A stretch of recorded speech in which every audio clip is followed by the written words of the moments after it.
Alors, moi, je vais vous montrer un petit peu comment on fait pour lancer des calculs. Alors, il y en a qui savent déjà faire, il y en a qui sont experts, et puis il y a des gens qui sont pas encore familiers avec la plateforme. Alexandre, tu as envoyé le lien vers le wiki, il me semble, dans l'invitation de la réunion. Ou je ne sais plus, je ne sais plus. Ouais, est-ce que tu dois dans le chat éventuellement, est-ce que tu peux le renvoyer si tu l'as sous la main, sinon je le cherche. Oui, je vais On n'a même. pas accès à votre chat parce Oui, que on n'a on pas fait pas accès. partie de l'équipe en fait. Ah. Il faut être membre de votre équipe pour accéder au chat. Alors, Du coup, ce serait bien utile pour vous envoyer des liens. effectivement, allez, je me permets de l'envoyer. Hop. Donc le wikilab.in2p3.fr, support applicatif. Voilà. Et donc, si vous cliquez sur ce lien, sur la colonne de gauche, alors je vais peut-être partager mon écran à nouveau.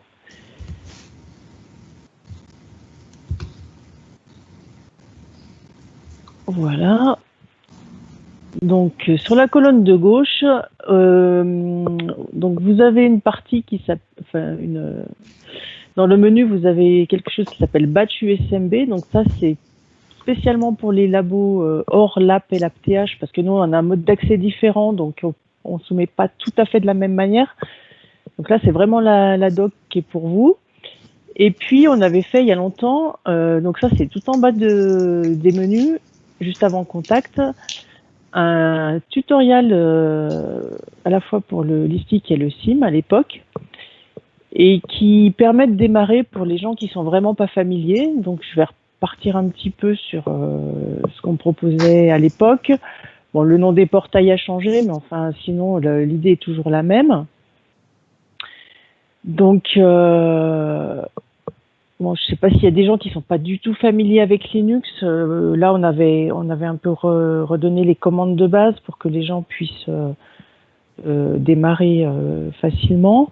Je vais pas le faire aujourd'hui parce que j'aurai pas beaucoup de temps. Donc, on expliquait un peu la ferme de calcul avec le graphique, le schéma que je vous ai montré tout à l'heure. Donc là, je vais pas le réexpliquer non plus. Et donc, on avait fait quelques exemples de soumission de jobs, donc qui sont des jobs très simples, mais vraiment pour voir comment prendre en main la machine.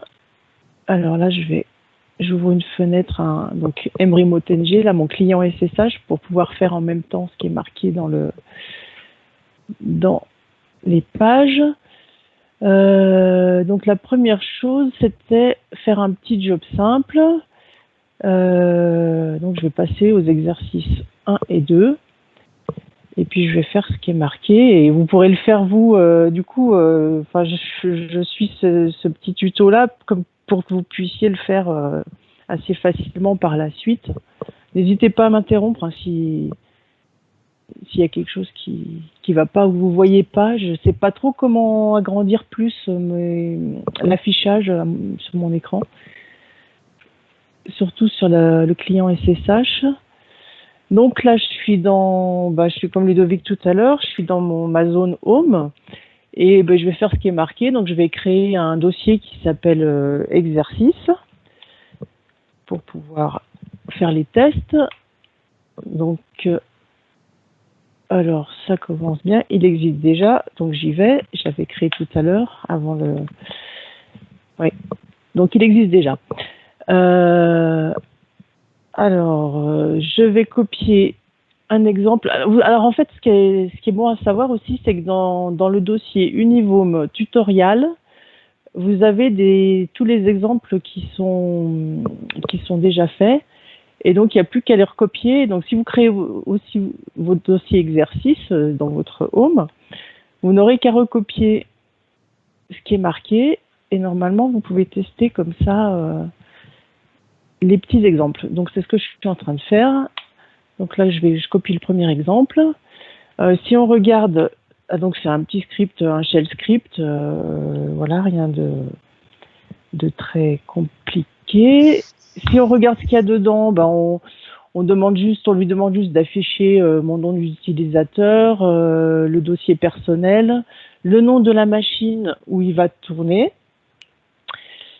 et puis le dossier où le job va tourner également, et le dossier temporaire où le job va travailler. Alors, si je regarde la machine où je suis actuellement, je tape la commande 1M-A, il me dit que je suis sur l'app USB 7B.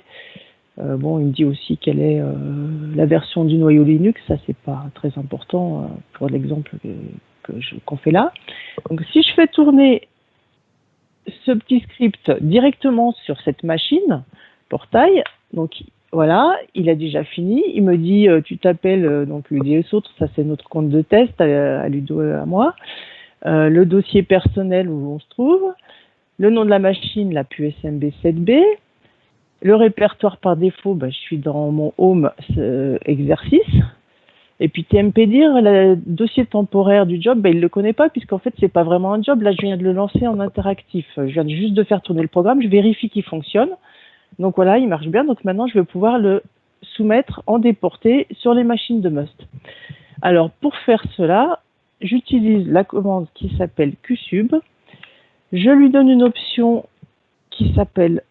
Donc, c'est le job, il va passer dans une file spéciale. C'est uniquement pour qu'il puisse tourner tout de suite sans attendre. Comme c'est un job très court, on a une file spéciale qui est faite pour ça, pour les petits tests, et que vous pouvez utiliser aussi, vous, pour vos petits tests. Des tests de mise au point pour voir si le job démarre, si un tout petit cas tourne bien. Et ça vous permet de faire tourner des calculs de moins de 5 minutes et de passer devant tout le monde, de ne pas avoir à attendre dans la file pour travailler. Donc, je lance ce script en déporté.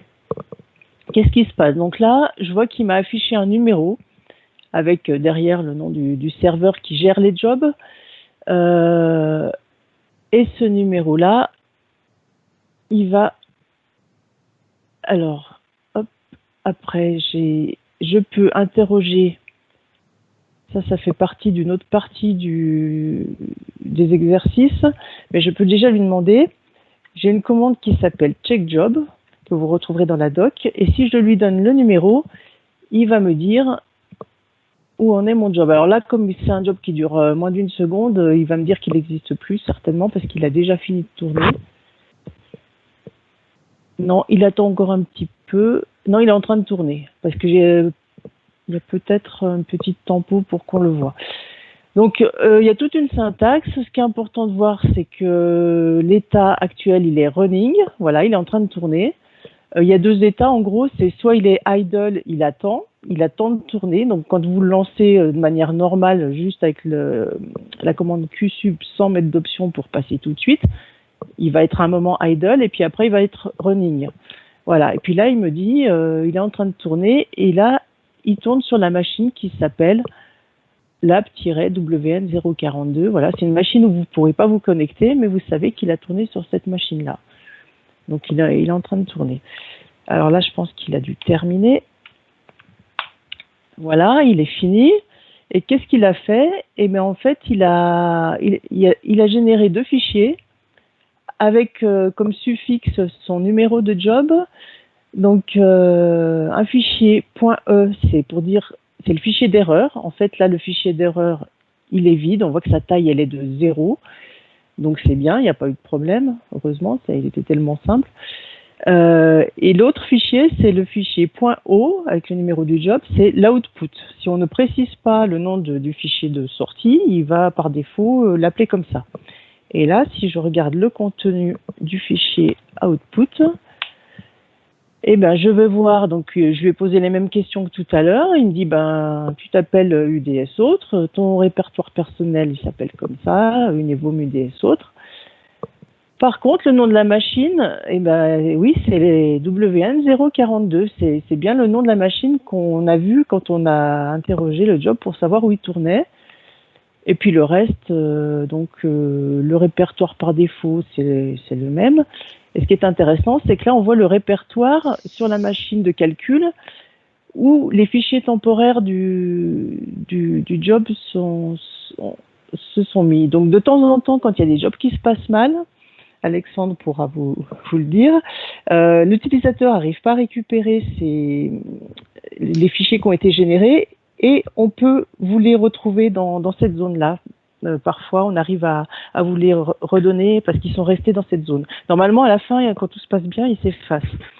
Donc, c'est l'endroit où les fichiers temporaires vont se mettre, une partie, hein, parce que le reste, c'est vous qui le spécifiez. Vous pouvez dire où vous mettez vos fichiers intermédiaires pendant le calcul. Voilà. Donc ça, c'était pour un calcul tout simple. Alors là, dans la documentation, vous verrez que vous pouvez spécifier le nom du fichier d'output, ce que je vous disais tout à l'heure, avec des -O, l'option -O.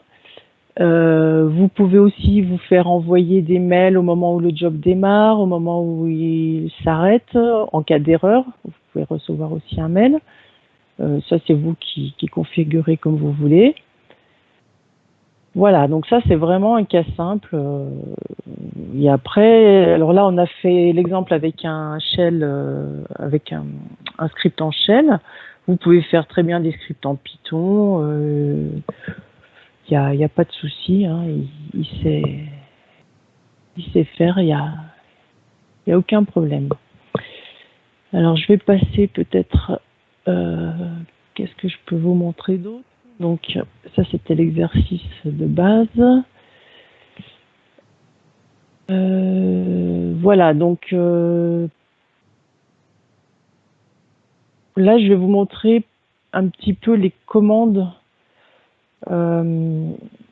comment surveiller un peu plus votre job. Donc, tout à l'heure, avec la commande check job, vous avez vu qu'on pouvait regarder où est-ce qu'allait tourner votre job. On a aussi une commande qui s'appelle showQ et qui donne la liste complète des jobs. Alors là, c'est presque trop parce qu'on n'y voit plus rien. On voit tout ce qui tourne en ce moment sur Must. Et comme il y a des milliers de cœurs, forcément, il y a des milliers de sorties. Ça peut être un petit peu long, le retour. Voilà, donc là, alors on peut regarder la synthèse en bas, juste la ligne de synthèse. Il dit actuellement il y a 2000 jobs qui tournent, sachant qu'il y en a qui tournent sur plus d'un cœur. Hein, donc le nombre de cœurs occupés est plus que 2000. Il y en a 2000 en tout, il y en a 1800 et quelques qui tournent et il y en a 183 qui attendent. Voilà, bon, ça peut vous donner une idée. Mais ce qui est le plus intéressant pour vous, c'est de savoir ce qui concerne vos jobs. Et là, si vous mettez l'option -U et votre login, il va vous dire la même chose, mais uniquement pour vos jobs. Donc, il va vous dire, alors là, comme j'ai rien lancé, forcément, il va rien trouver. Voilà, mais on voit que c'est du coup la sortie écran est beaucoup plus petite. Donc, il va vous donner la liste de vos jobs actifs, c'est-à-dire en train de tourner, la liste de vos jobs qui attendent. Et puis des fois, il y en a qui sont bloqués, mais ça, normalement, ça ne doit pas vous arriver quand vous êtes comme ça en batch. Voilà, ça vous permet de savoir un peu où sont vos jobs et nous dire, mais ça fait 3 jours que j'ai un job qui est en attente, pourquoi il passe pas? Et voilà, nous on peut regarder s'il y a quelque chose qui est mal configuré ou qui s'est mal passé. Ça permet d'en savoir un peu plus. On regardera tout à l'heure. Donc là, je vais pas entrer plus en détail. Qu'est-ce que je peux vous dire d'autre? J'avais un petit test. Oui, je peux faire celui-ci. Donc ça, c'est un petit calcul qui va sortir une factorielle. C'est rien de compliqué non plus. Alors, je vais aller le chercher dans la partie où on a mis tous nos petits exemples. Donc, niveau tutoriel, tuto UDS. Je le recopie ici, dans mon espace d'exercice. Je vais dans le dossier factoriel. Alors là, j'ai deux petits scripts que je vais lancer alors en QSub comme tout à l'heure, avec l'option flash pour démarrer tout de suite. Voilà. Et puis je vais lancer le deuxième. J'en ai un qui s'appelle local et j'en ai un qui s'appelle WN comme worker node machine de calcul, ce qu'on vous a expliqué tout à l'heure. Et alors là, je vais taper la commande que je vous ai montrée pour savoir où en sont mes jobs. Donc shoku-u est le nom et mon login. Et alors, soit ils sont pas encore passés, soit ils sont déjà finis, mais normalement, il y a une petite temporisation. Je relance la commande parce que là, pour l'instant, on voit rien.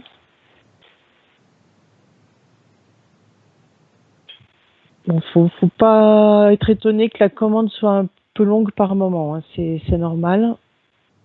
C'est le système qui réinterroge. Voilà. Donc là, qu'est-ce qu'on voit? Donc dans mes jobs actifs, et bien en fait, on voit les deux que je viens de lancer là, qui sont en train de tourner. Et puis bah forcément, puisqu'ils tournent tous les deux, il n'y en a aucun qui attend et aucun qui est bloqué.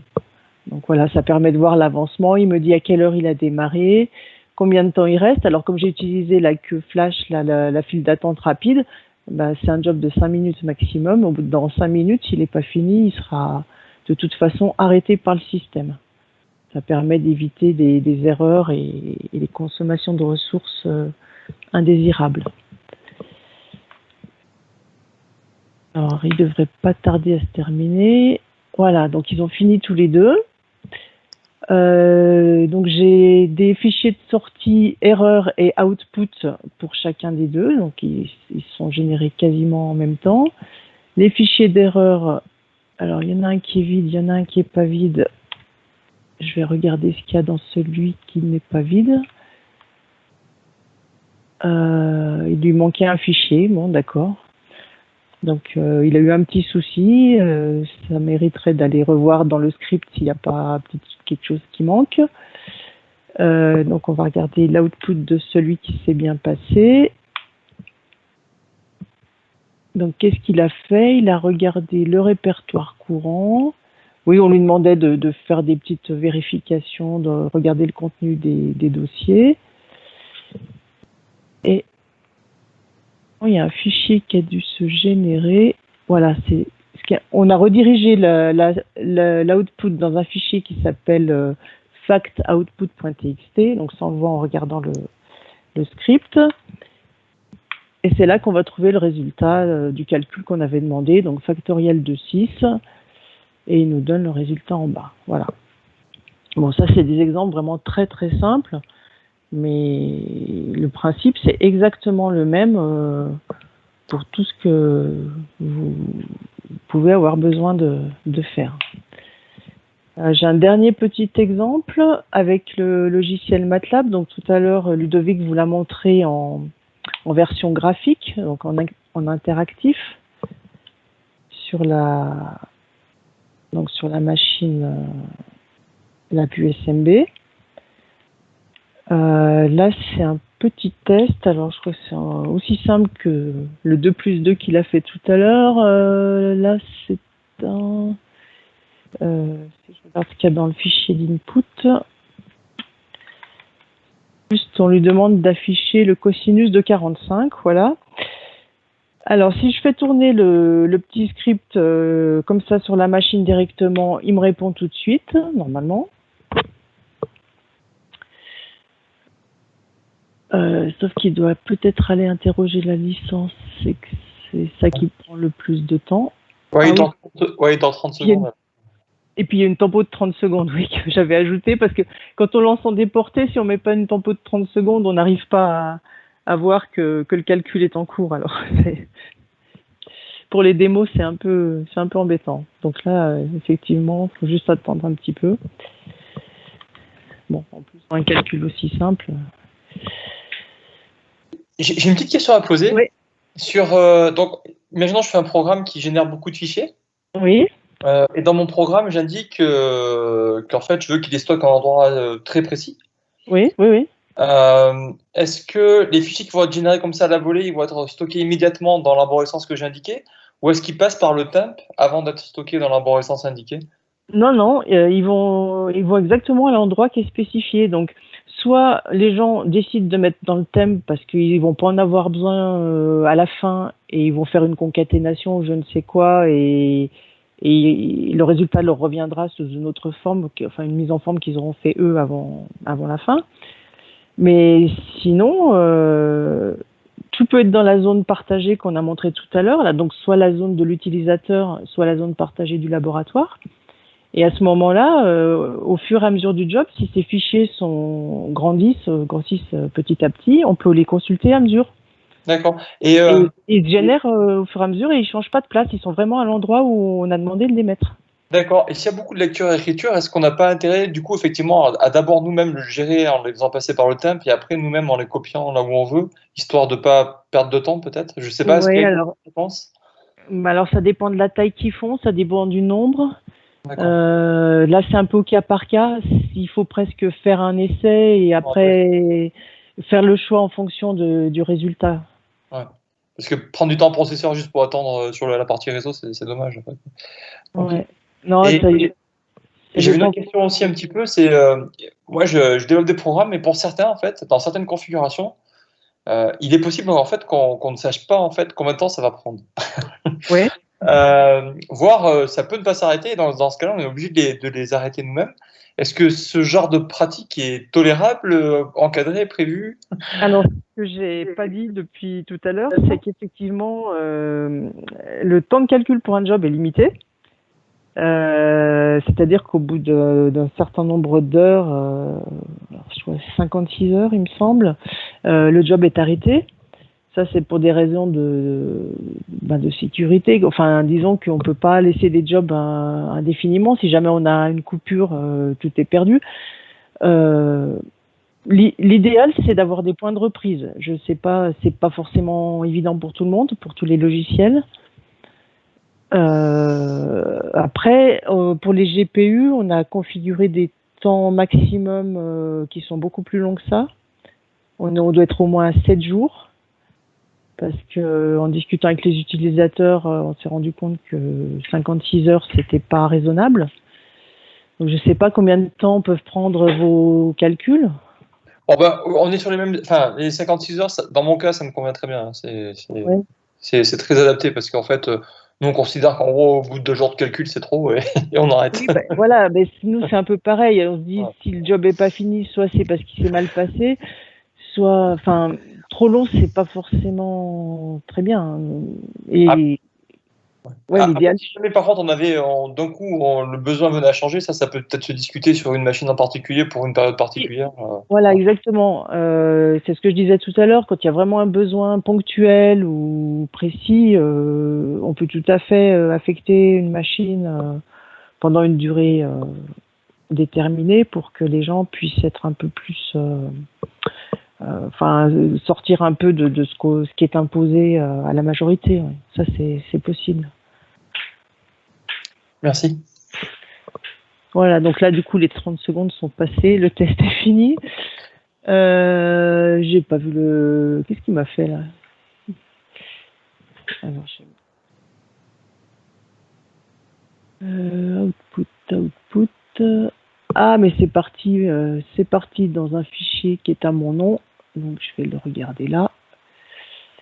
Voilà. Là, donc le fichier date du 2 juillet à 16h39. Et son contenu, ben, normalement, c'est la réponse. Voilà, donc là, on a l'entête de MATLAB qui dit qu'il a tourné la version. Et puis donc, la réponse à la super question que je lui vais poser, cosinus de 45. Donc maintenant, ben, le même test que j'ai fait donc directement sur la machine, je vais le lancer en déporté. Donc toujours avec l'option flash pour passer tout de suite. Voilà. Donc ça va prendre encore 30 secondes. Oui, de mémoire, j'ai dit 56 heures. J'espère que je me trompe pas trop, mais ça doit être de l'ordre de 2 jours et demi. Ouais, il me semble que c'est ça. En général, les gens arrivent bien à rester dans ces limites-là. Après, ils peuvent aussi préciser une option avec la limite de mémoire, mais ça n'a pas grand intérêt, donc là j'en ai pas parlé, parce qu'en fait la machine, elle affecte vraiment la mémoire qui est demandée par le programme. Après, pour des jobs longs, ce que disait tout à l'heure Cécile aussi, il est possible de spécifier des notifications par email. Oui. Donc c'est pratique si vous savez pas trop a priori quand votre job va se finir, parce que vous, en fait, ça vous évite d'aller checker régulièrement, et quand le job sera fini, vous allez recevoir automatiquement un email. Il n'y a pas besoin de rester connecté et de relancer vérifier sans arrêt, quoi. Sauf si on veut suivre l'évolution des fichiers de sortie au fur et à mesure. Après, oui, ça dépend des besoins. Mais...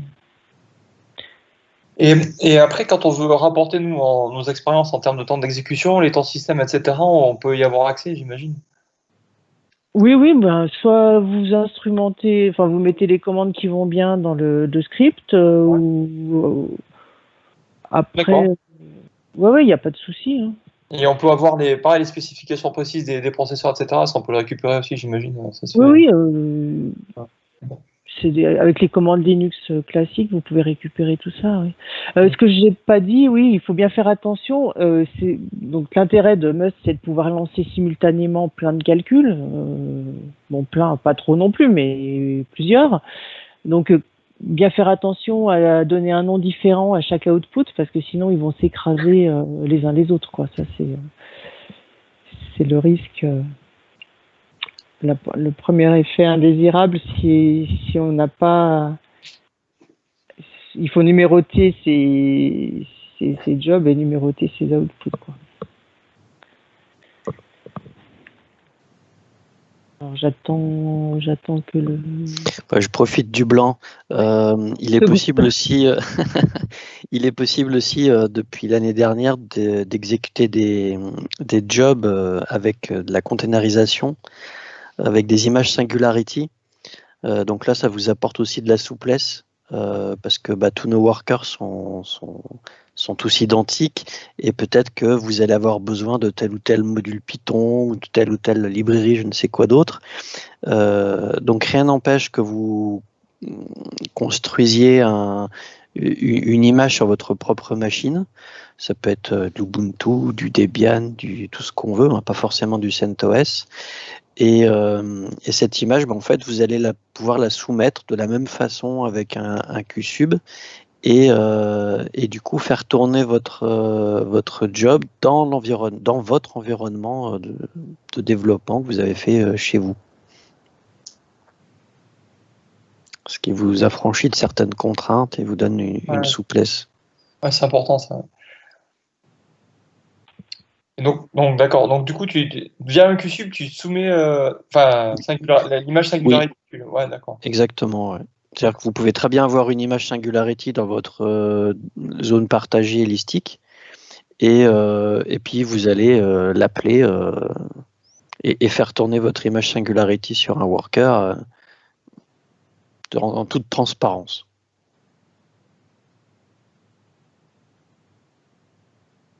Et là, c'est le prochain tuto, ça. Peut-être. J'avais déjà fait un tuto l'année dernière, ou il y a 1 an et demi, peut-être 2 ans, je ne sais plus, sur Singularity, la façon de faire tourner une image Singularity, et c'est très simple, hein, c'est la construction de l'image éventuellement qui vous prendra le plus de temps. Tant bien même qu'on puisse importer des machines, on va dire des machines Ubuntu, des machines, ce qu'on veut, hein. Il existe des dépôts préconfigurés avec des images préconfigurées. Après, le truc, c'est juste faire un SCP, de la copier dans votre zone listique, et puis ou dans votre home, peu importe, et l'exécuter au même titre qu'on exécuterait un binaire. Hein. D'accord. Ça fait un peu plus d'1 an que c'est en place, et Alexandre pourra témoigner que ça va beaucoup mieux depuis. Ah, j'arrive au moment, me revoilà, désolé. J'arrive au moment de Singularity, c'est ça? Voilà, et je parlais de toi en disant que ça t'avait changé la vie. Je Oh me là trompe là, pas? mais je vous remercierai jamais assez. Non, c'est vrai, parce que nous, on construit une pile logicielle qu'on teste sur nos laptops, qu'on teste sur les machines du labo, et puis quand tout va bien, on l'applique directement sur Must. Donc ça, c'est merveilleux. Et Bon, ça y est, il a fini par faciliter terminer la mon petit construction. job. Hmm. Non, j'avais lancé un petit job qui devait durer 30 secondes, mais je l'avais perdu en route. Il était un petit peu long. Ça y est, il a fini.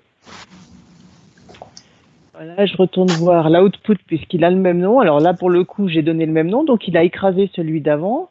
Le nouvel output date de 16h48. Voilà, donc c'est ce qu'il fallait pas faire, sauf que là, c'est pas grave. Et quand je regarde le contenu, ben, il me répond la même chose vu que je lui ai posé la même question. Voilà. Donc en fait, les machines déportées, les machines de calcul, elles ont exactement la même config que la machine portail, enfin que les deux machines portail, ce qui fait qu'une fois que c'est testé sur les machines portail, normalement, il n'y a pas de souci pour que ça tourne sur tout l'ensemble de Must. Alors, sauf pour les GPU, puisque pour les GPU, sur les machines portail, il n'y a que les librairies, mais évidemment, il n'y a pas de carte. Donc le test se fait uniquement sur les vraies machines, on va dire. Alors c'est vrai que pour les GPU, on a un usage qui est un peu spécifique parce que bon, il faut déjà accéder à la ressource et puis après, souvent on s'amuse à contrôler un peu le taux d'occupation des GPU ou autres, donc c'est des fonctionnements un peu spécifiques. On lance un job et en parallèle, on se connecte sur le même nœud pour voir si tout se passe bien. C'est un peu artisanal, ça c'est de notre fait, hein. Mais c'est la seule contrainte au final, hein. Enfin, c'est la seule différence, c'est pas une contrainte.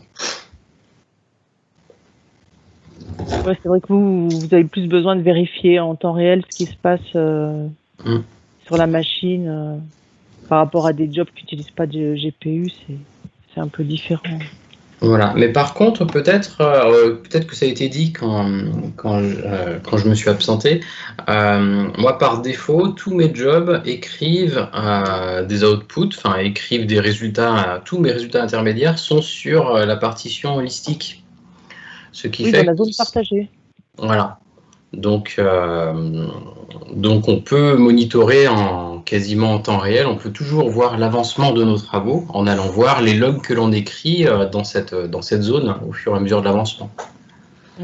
Ça, c'est l'avantage par rapport aux jobs qui écrivent dans le /tmp local de la machine où il tourne, qui ne peut pas être consulté pendant le calcul. Ouais. Donc, c'est vrai que quand les performances sont bonnes, ben, on dit aux gens de tout mettre dans la zone partagée parce que du coup, ils peuvent effectivement, comme toi, consulter au fur et à mesure de l'exécution du job si tout va bien. Ouais, c'est vrai que nous, on met toutes les datas massives sont sur la partition holistique, tout comme nos dossiers de travail. Donc effectivement, on n'utilise au final jamais la partition disque qui est sur le nœud de calcul. Parce qu'en plus, on sait que ça nous permet de ne pas perdre d'infos si on a oublié de la rapatrier avant terminaison du job.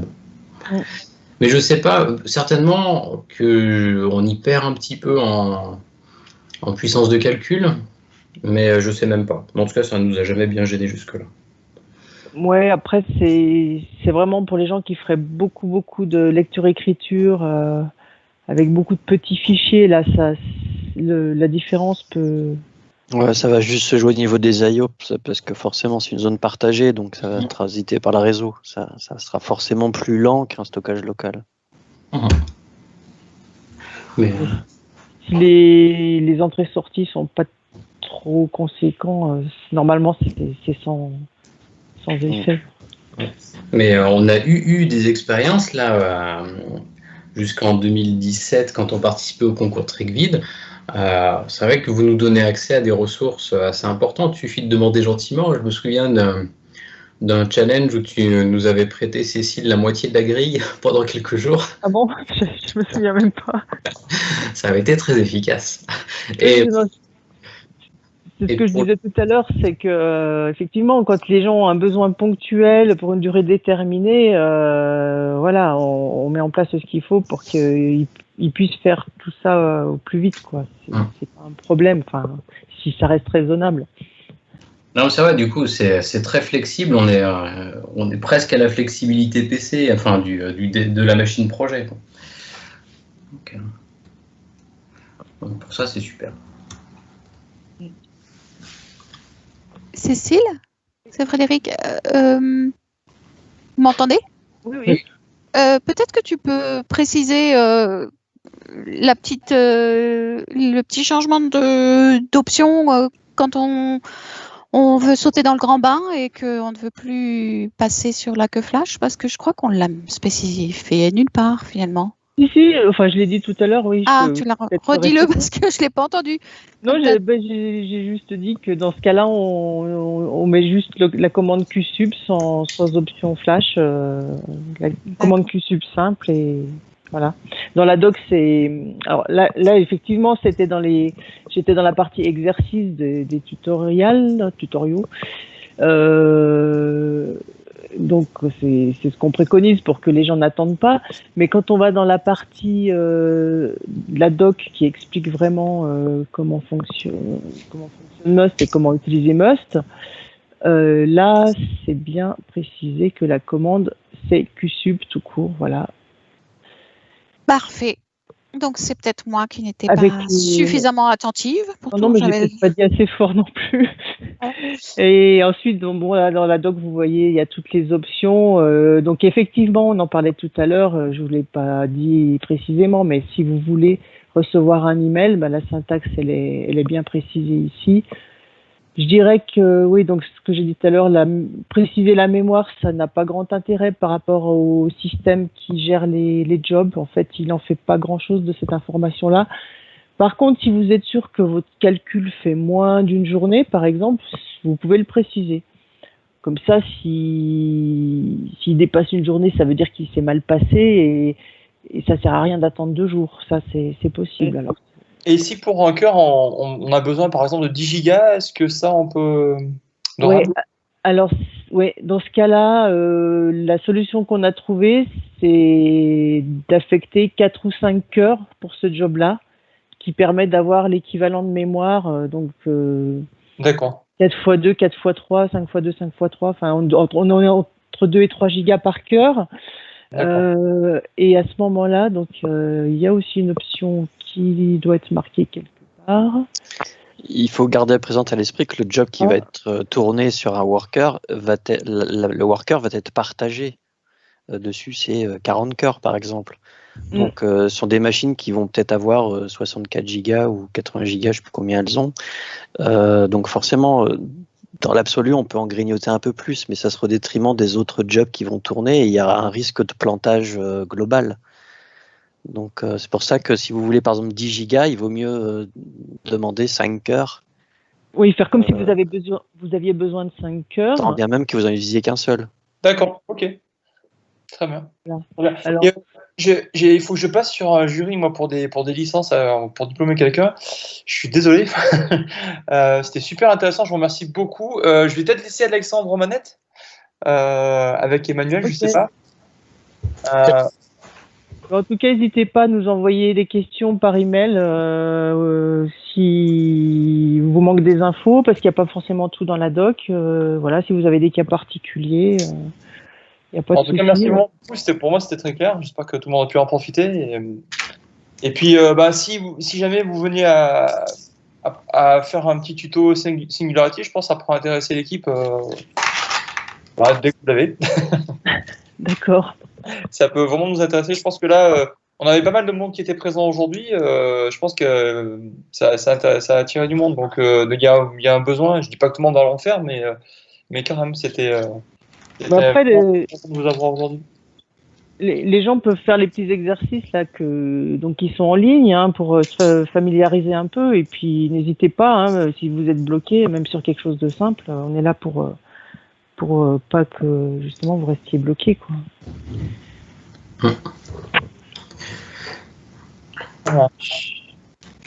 Je voulais pas vous couper, hein, c'est pour ça. Si... Non, non. Il y a peut-être d'autres questions, je sais pas. Peut-être juste pour finaliser cette histoire de réservation, effectivement, Nico demandait, et si j'ai besoin de plus de mémoire, comment faire? La solution que vous avez retenue, effectivement, c'est si je veux augmenter ma quantité de mémoire, j'augmente mon nombre de cœurs réservés. Mais il faut savoir que c'est la méthode standard qui est utilisée sur les autres grilles de calcul. Donc avec ce que vous voyez là sur Must, c'est ce que l'on retrouve sur toutes les grilles. En ce moment, je travaille sur le Gen-C qui est bardé de GPU. Quand on veut plus de mémoire, on réserve plus de GPU. Voilà, il faut trouver quel est le facteur sur lequel jouer. Mais c'est toujours un peu de cette philosophie-là. Oui, c'est vrai. Alors là, quand on parle de Gen-C, on parle des grands centres nationaux. Oui, donc là, nous, on est les centres intermédiaires. Ça, je l'ai pas dit tout à l'heure. Mais le fonctionnement est un peu similaire, effectivement. Sauf que les centres nationaux vous demandent très longtemps à l'avance de déterminer vos besoins, alors que là, vous allez pouvoir travailler sur Must comme si vous êtes sur votre PC personnel, quoi. C'est l'avantage aussi. C'est le marché local. Oui.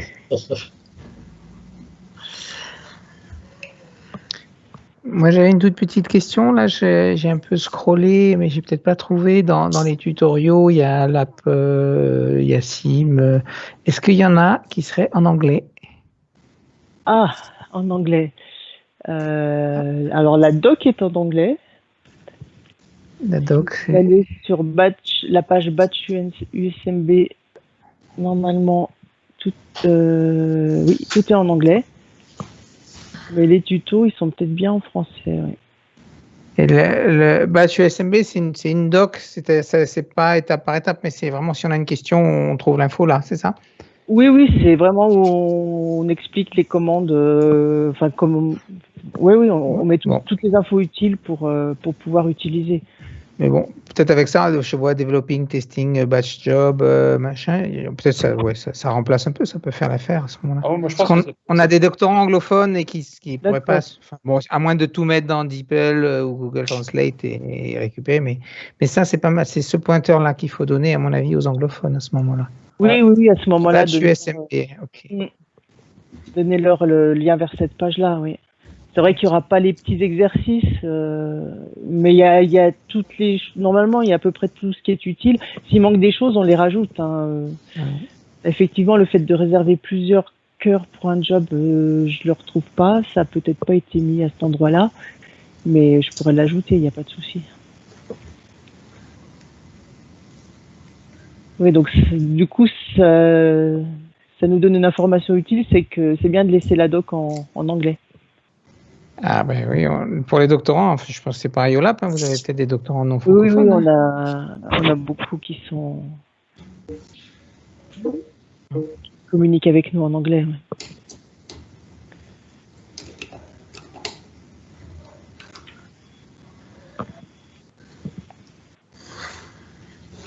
Bon, ça fait une première session assez riche, donc n'hésitez pas si vous avez des questions. Puis le support, pour l'avoir beaucoup utilisé, je vous remercie, on a toujours réponse rapide.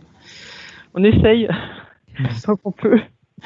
Non, ce qui est bien, c'est de nous écrire à l'adresse générique, parce que normalement, il y a toujours quelqu'un qui est là pour répondre, surtout en période de vacances, quand on n'est pas tous présents.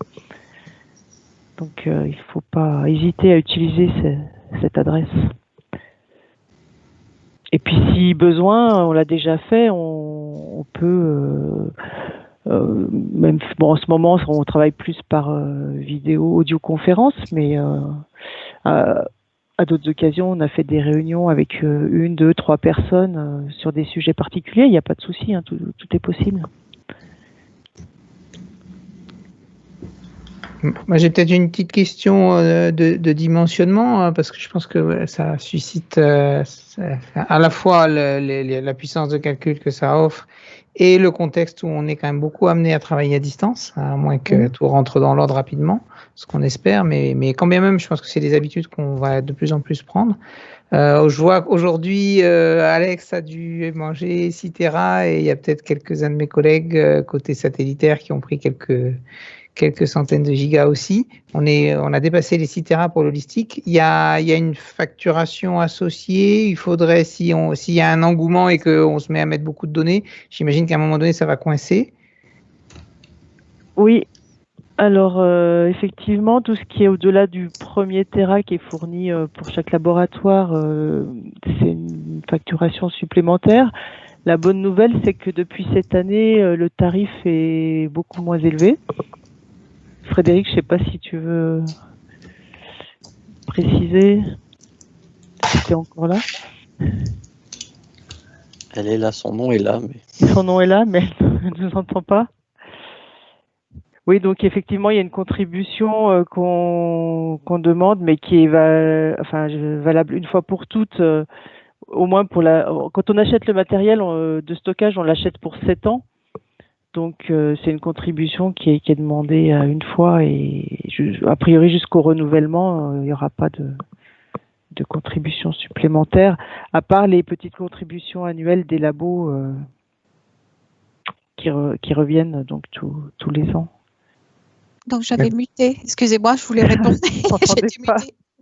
Oui, donc la bonne nouvelle, c'est qu'effectivement, on est passé à CEF et donc on a abandonné une solution onéreuse tant sur le plan matériel que sur le plan logiciel qui était à base de SAN et GPFS. On est clairement un petit peu en deçà de GPFS en termes de performance. Mais le coût, qui a été évalué, je ne sais plus si c'est 170 ou 200 € le Tera supplémentaire au-delà. C'est 200 € le Tera supplémentaire au-delà du 1er Tera mis à disposition. Donc, on a présenté la nouvelle facturation en comité de pilotage en décembre dernier.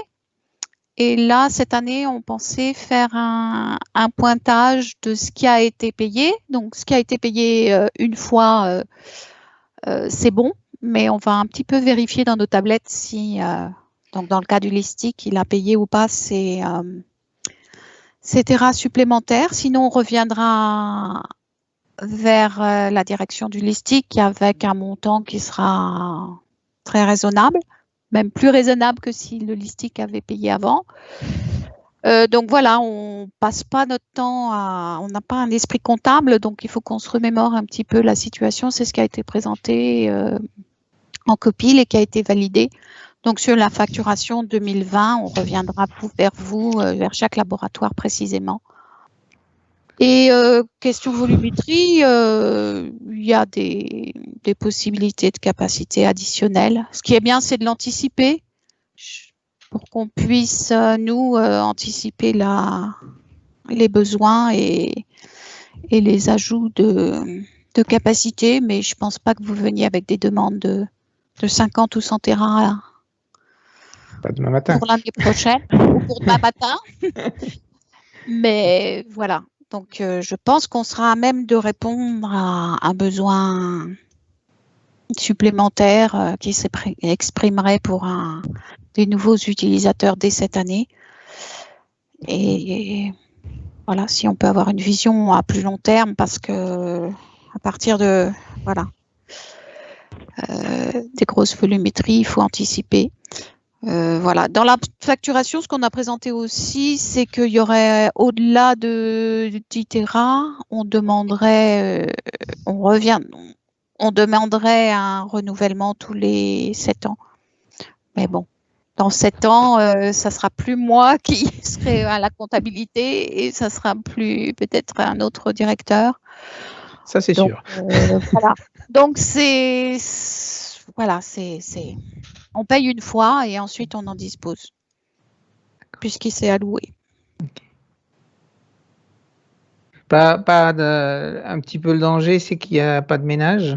Oui. C'est pas trop grave. Ce que j'allais te dire, c'est à vous de vous organiser entre vous pour éventuellement faire du ménage et récupérer peut-être un peu de place. Ok. Mais, Ouais, effectivement, Emmanuel, on a eu ces petites problématiques il n'y a pas longtemps avec le projet Smarter Plan. Donc, typiquement, la personne qui encadre des doctorants ou des stagiaires qui auraient utilisé le service peuvent récupérer la data. C'est ce que je devrais faire pour certains dossiers que j'ai pas encore pris le temps de finaliser, mais effectivement, on peut faire du ménage régulier. Enfin, on reste dans le système de gestion classique qu'on a sur nos serveurs internes au labo. La question se pose parce qu'après, il faut savoir où la mettre. Mais bon, ça devient une problématique interne holistique. On ne va pas embêter nos collègues du lab ou de Must. OK.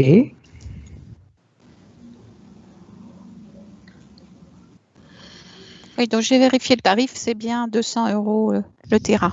Et on parle bien effectivement de capacité utile en unité SI. Puissance de 10 donc. Impec.